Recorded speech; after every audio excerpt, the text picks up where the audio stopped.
Ապաշրջապատումը պետք է լինի միաժամանակ։ Դա շատ կարևոր սկզբունք է։ Հաջորդ պետք է լինի նույն պայմաններում։ Եվ երրորդ պետք է ամեն ինչ անել, որ այս պրոյեկտի իրականացման գործում Ռուսաստանը եւ Իրանը որոշակի մասնակցություն ունեն։ Ադրբեջանը ստացել է այն ուզել է, բառից բուն իմաստով તો հենց էլ միջանցքը ստացել։ Որովհետև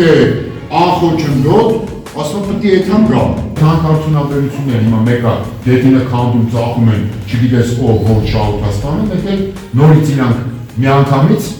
սիրում այդ ճանապարհով Թրամփի ուղիով մեր հանքը, հումքը, ոսկին ու մոլիբդենը ու պղինձը կտանեն, գործարաններ ունեն ամեն ինչն է 1-30 հոգու կստանեն